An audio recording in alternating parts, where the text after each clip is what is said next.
You will hear a number of different recordings, and you will have to answer questions on what you hear. There will be time for you to read the instructions and questions, and you will have a chance to check your work. All the recordings will be played once only. The test is in 4 sections. At the end of the test, you will be given 10 minutes to transfer your answers to an answer sheet. Now turn to Section 1. Section 1. You will hear a conversation between a bank clerk called Jeanette and a man who is asking for information on investing money. First, you have some time to look at questions 1 to 4.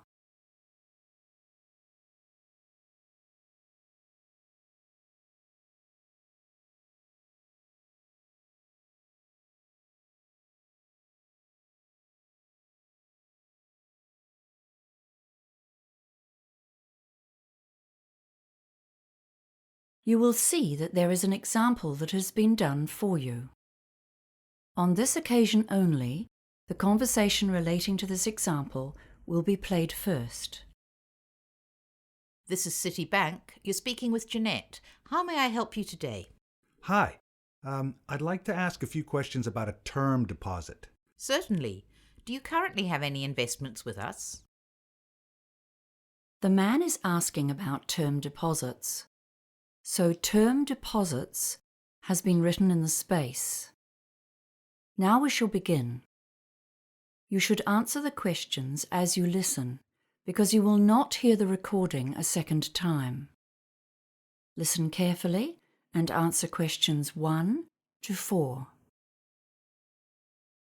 This is Citibank. You're speaking with Jeanette. How may I help you today? Hi. I'd like to ask a few questions about a term deposit. Certainly. Do you currently have any investments with us? Yes, I do, but my term deposit is due to mature soon, and I've come to find out my options for renewing and extending it. I'm considering a range of different investments, to be honest, but I wanted to begin with the simplest option. Okay, sir. Well, before we begin, I just need to verify your ID. Can I have your name, please? David Marshall. That's M for mother. ARSHALL. Thank you, David. Now, I just need to ask you a couple of security questions. What's your mobile phone number? 023-561055. And your date of birth, please? 18th of February, 1968. Right. So I've got your account information in front of me. You've currently got $18,000 on a term of 180 days. That's at a rate of 3.45% per year or per annum. Okay, so what are my options? Can we start by looking at 1 and 2 year terms? We can do that. Let's see. Right. If we put it on a 1-year term, we can offer you a yearly return of 3.65%. And for 2 years, it's 3.7%. Oh no, hang on. Sorry, we have a special deal on that term right now at 3.85%. Okay. So what does that mean in dollars? Just one moment and I'll bring it up.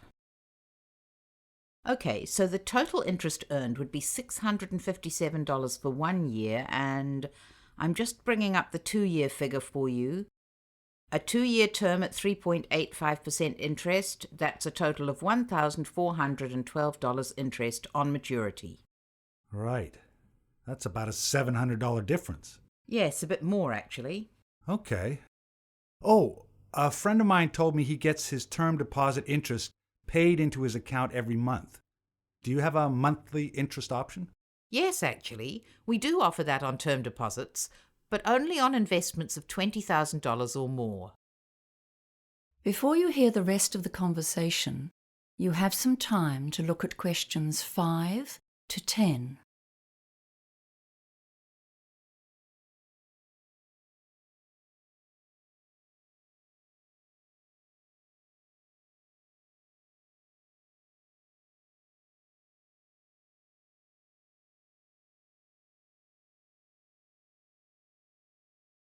Now listen and answer questions 5 to 10. Can I ask if you've considered a PIE as an alternative investment option? A pie? Yes, it stands for Personal Investment Entity. It's an investment trust. Your earnings tend to be higher than they are for a term deposit because 28% is the maximum tax on those earnings. Okay, that sounds interesting. I've heard of those, but I've never really understood them. I thought they were called pies. They always sounded like something you eat. But I'd sure like to get a bigger slice of my investment pie. Well, with a PIE, your investment return changes depending on how much tax you normally pay. Oh, I see. According to my income bracket. Yes, that's right. For example, on a 2-year plan, if you're earning in the range between $48,001 to $70,000 at 30% tax, there's a 3.75% effective rate on PIE earnings. Okay.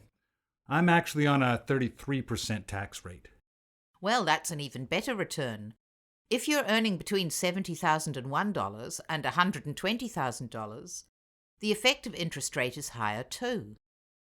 So let's have a look for a 2-year investment. The rate actually goes up to 3.92%. Wow. Okay. So a PIE may be the better option. Better than a term deposit, I mean. And can I do that with an $18,000 investment? Yes, the minimum deposit for a PIE investment is $10,000. Okay. And are there any hidden charges? No fees at all for investing in a PIE. Well, that's good news.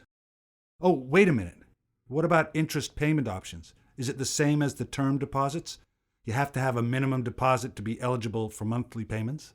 Let me check the options here. Well, you'll be pleased to hear that there's actually more flexibility with PIEs than with term deposits. You can opt to have your interest paid every month, quarterly, 6-monthly, or yearly. Okay. Well, that's given me something to think about. Would you like to apply today? No. I'll have to think about it, thanks. Certainly. If you do decide to go ahead with it, applications are processed in 2 days, as long as you have a bank account with us, which you do. You can apply on our website, by phone, or pop into one of our branches. Great. Thanks for your help. That is the end of section 1. You now have half a minute to check your answers.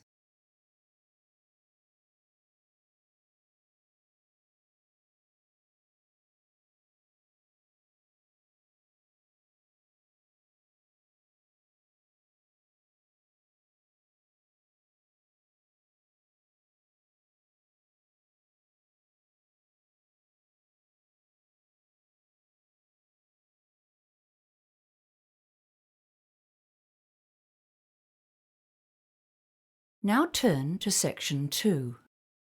Section 2. You will hear a woman introducing the Lunar Realm amusement park. First, you have some time to look at questions 11 to 15.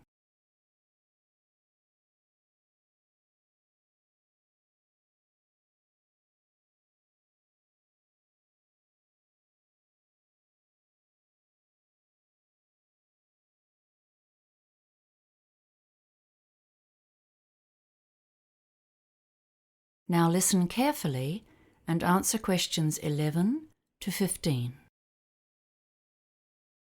Good morning, everyone. We're very pleased to have you here at Lunar Realm for our September Celebration Day. We have many smaller celebrations throughout the year for different events. I think it was 5 at last count.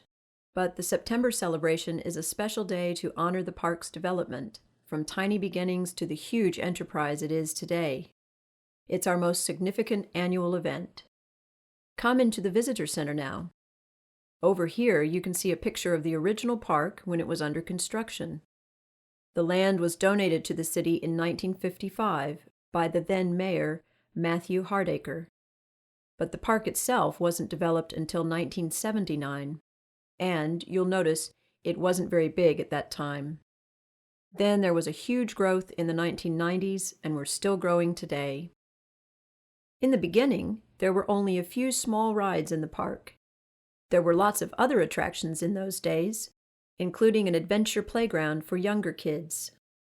The kids loved the petting zoo with its farm animals, and in fact, that's the only attraction to have survived until now. We've still kept 2 of the original rides as an exhibit, but they're not in working order anymore. We're now one of the biggest amusement parks in the country.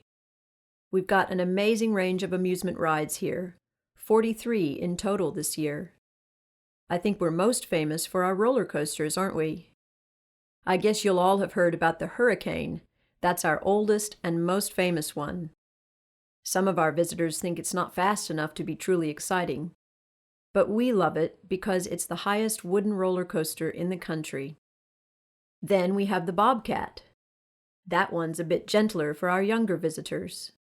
And for the truly adventurous, the Scream Machine hurls you upside down and backwards at huge speeds.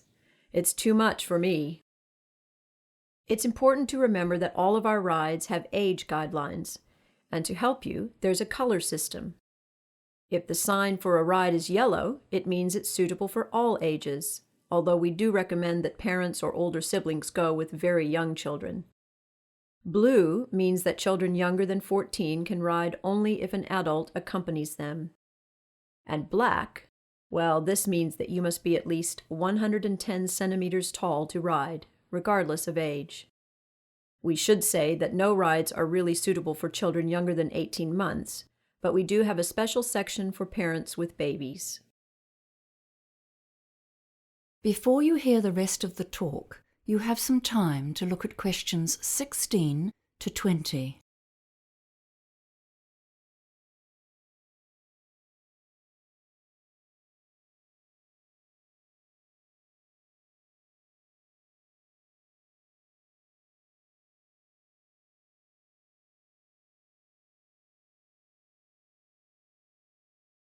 Now listen and answer questions 16 to 20.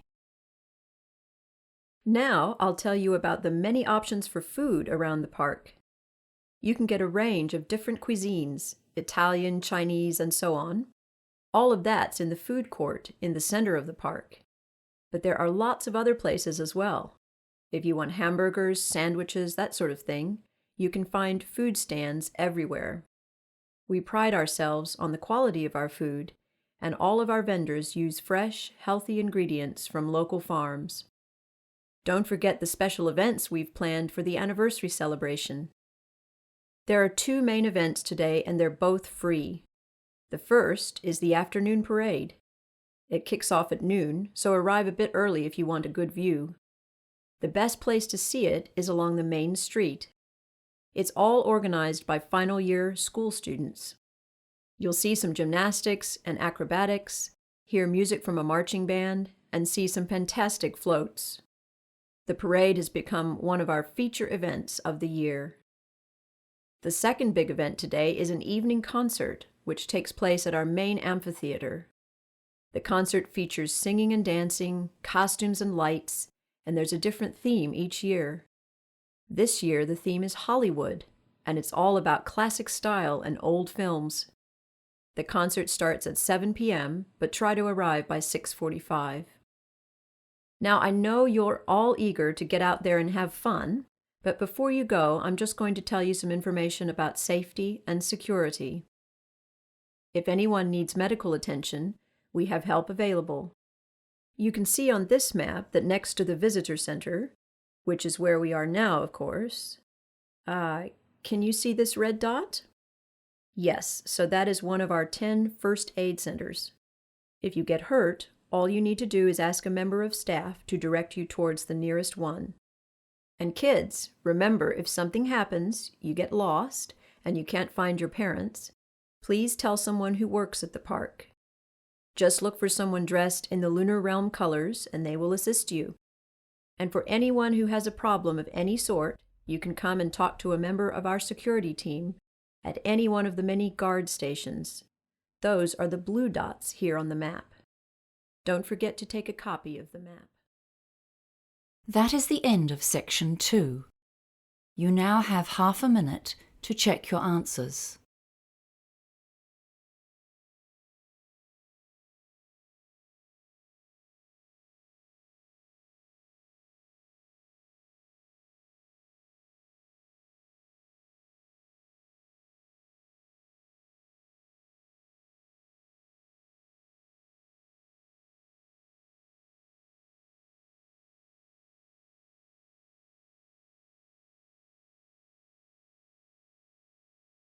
Now turn to Section 3. Section 3. You will hear a conversation between a peer tutor and an engineering student who needs help with a project. First, you have some time to look at questions 21 to 24.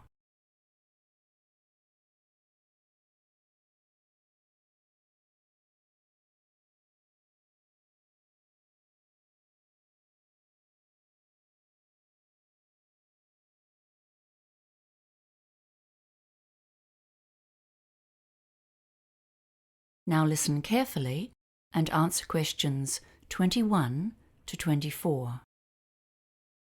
Hi, John. Thanks for seeing me today. I'm really struggling with my project. I have to come up with a design for a water treatment system, and I'm really not sure what I'm expected to do. Well, as peer tutors, we've been taught to follow a process in these tutorials, okay? The first step is to look closely at the task instructions. That sounds good. I'm also... well, we've been told to do some research, but I don't know where to start. It's always hard to start with. We've got about 45 minutes today. That should give us some time to go over it. Have you done much research before? No. This is my first project like this, and I'm really stressing out about it. I went to a seminar about research at the start of the year, but I've forgotten most of it. Well, that's fine, because the next step in our tutorial will be to consider some common research strategies that you can use to get started. With engineering, a lot of the projects you do are practical, so you can think about how you can access other people's write-ups of similar projects. Yes, that sounds useful. How do I find those? Well, there's always the online databases, but you need to know what search terms to use. So, can you think of any useful terms? Cameroon, I guess? And maybe grey water? Yes, good. But those might not give you many hits. What about the type of research? I've always found it helpful to search for case studies, you know? There's probably a whole lot of those on systems set up for other villages in developing countries that you could look at. I've got a couple here actually. They're on different topics, but we can look at the structure and develop some useful ways to focus your research.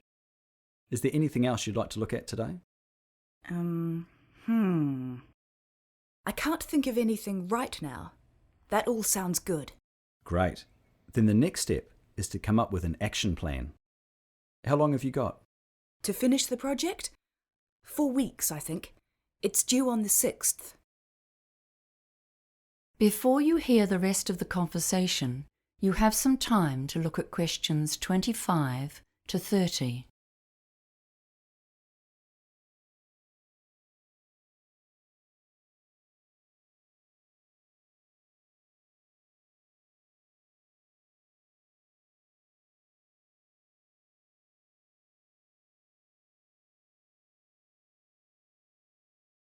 Now listen and answer questions 25 to 30. Right. Let's start with the project requirements then. You've got them there? Great. Let's see. Tell me what you understand about the task. So we need to create a system for grey water treatment so that we can minimise the strain on the overloaded water supply in a village in Cameroon. That's right. But I don't get the details about the type of system and what it needs to be used for. Okay. We'll come back to the type of system in a minute. It says here grey water. Have you learnt about grey water? No, I missed the lecture. Okay. So it's the water we use in our houses, but not in the toilet. The water that goes down the drains, not into sewage. It can be recycled because it's relatively clean. So what might the water treatment system try to do? Treat it and direct it somewhere else? Exactly. Why treat it? 'Cause... oh, right. I get it. 'Cause it's still going to have bacteria in it. That's why it needs to be treated. That's right. And then when it's treated, what could it be used for? Something else. Like irrigation in gardens? Yes, There are other practical uses too, inside the house. For toilet systems? Oh, what about for laundry? Yes, exactly. That's a good example. Okay, that's pretty clear now. Thanks. Great. Now, let's think about the type of research you might need to do. I'll need to look at different types of water treatment systems, so I know the pros and cons of each one. Good. Where would you look first? The internet? Yes, but be careful. Remember, you're likely to find a lot of biased websites.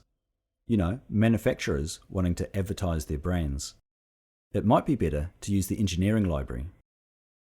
I'm not too confident about using the library, to be honest. It's so hard finding the right resources.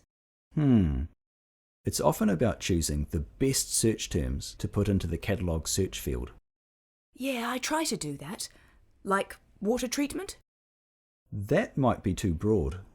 Grey water treatment systems? That's more like it.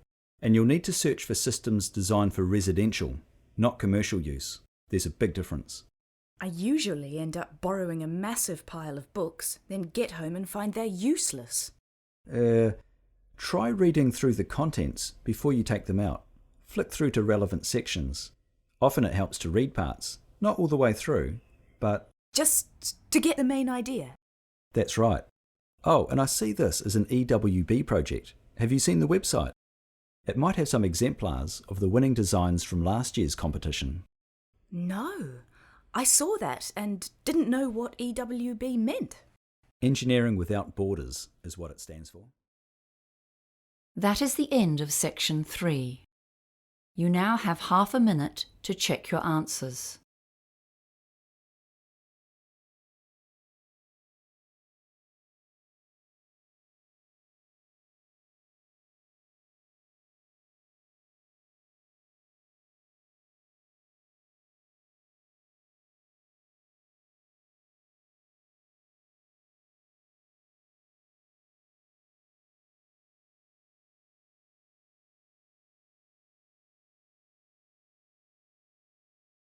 Now turn to section 4.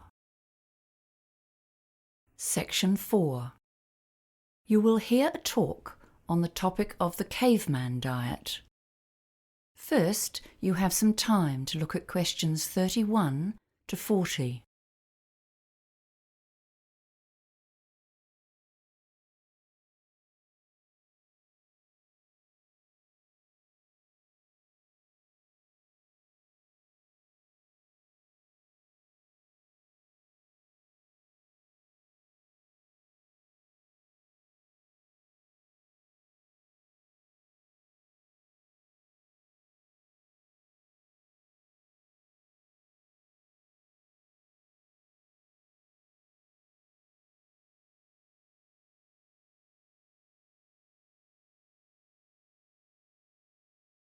Now listen carefully and answer questions 31 to 40.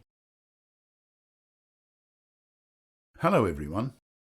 Do you use the internet? If I asked you what is the single most common topic for advertisements on the net, I suspect ads for weight loss would win hands down. After all, dieting is one of our current obsessions. We've all heard of the Atkins diet, the macrobiotic plan, the South Beach diet, the raw food eating plan. All of these fad diets and many more promise that you will lose kilos and live a healthy life if you just follow their plan. Today we're going to discuss one of the most well-known Western diet trends, the paleo or caveman diet. Firstly, what is this diet and where did it come from? Proponents of this diet argue that we need to return to basics, that is, to what our forebears ate many years ago. They say that our bodies are not well suited to digest complex carbohydrates such as grains and legumes. We should be eating a hunter-gatherer diet, rich in lean meat, fish, nuts and berries, and without wheat, oats or other grains that came into our diet after the invention of agriculture. Sounds logical, doesn't it? But let's look a little closer. The first question to ask about the caveman diet is, what did our ancestors actually eat? One way to discover this is to study the diets of existing hunter-gatherer tribes. Although these groups do tend to regard meat as the best source of food, they often have difficulty in finding it. In Africa, for example, over 50% of the time, the Bushmen tribes come home empty-handed from their hunting expeditions, despite being very skillful with equipment such as bows and arrows. So what do they eat when they can't get meat? Well, the wives come to the fore then, foraging for and cooking local plants. Most of the groups eat a lot of plants. These range through a huge variety of local species, including nuts, plantains and yams, and evidence suggests that this was true of our ancient ancestors as well. Researchers suggest that these people would eat more meat if they could get it, but in fact only approximately a third of their calories comes from this protein and fat-rich source. Research shows that when these groups first come into contact with a Western diet, their health suffers. Once they're exposed to our diet of refined carbohydrates and sugars, they quickly develop our lifestyle-related diseases. However, that does not mean that the human digestive system is suited to digesting only a few sources of food, nor that it cannot change to accommodate different food sources. In fact, the evidence would suggest exactly the opposite. As a species, we are able to make significant modifications to our digestive systems according to what foods are available in our local environment. Examples abound, and our ability to digest lactose is a good one. Lactose is a sugar that is found in milk, and it is digested in the human gut by the enzyme lactase. In communities in Europe, the Middle East, and Africa that traditionally herd cattle and drink cow's milk, this enzyme is present and people can digest milk products. However, in places such as China and Thailand, which do not have this style of farming, the enzyme is lacking, and most people have lactose intolerance. Another example is the ability to digest the sugars from starchy foods. Communities that eat a lot of these foods have saliva that breaks down starchy foods before they reach the gut, whereas other groups have more difficulty in getting nutrition from high-starch sources. In fact, if you look at indigenous cultures around the world, there is a huge variety of successful diets. The Inuit get nearly all of their energy from high-fat sources, such as seal meat.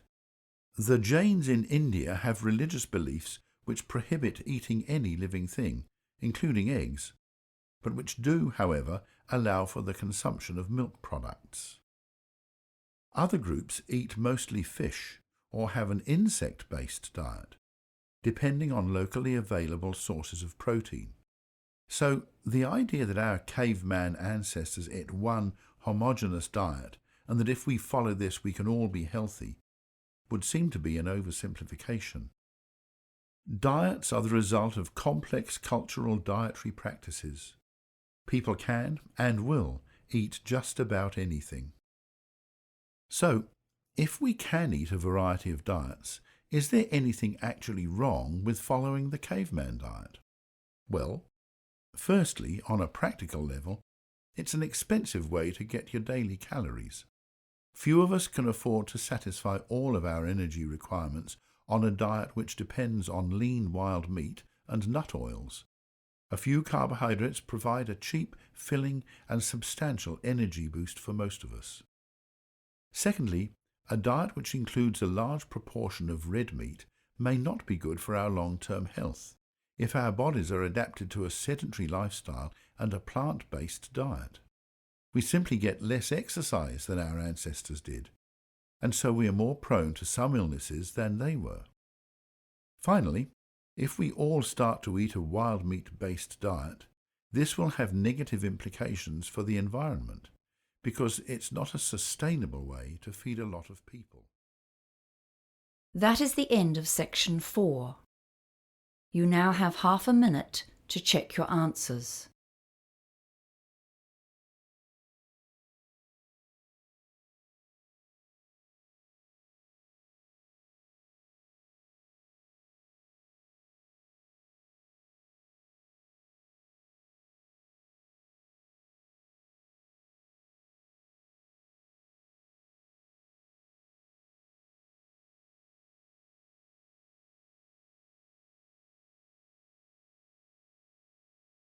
That is the end of the listening test.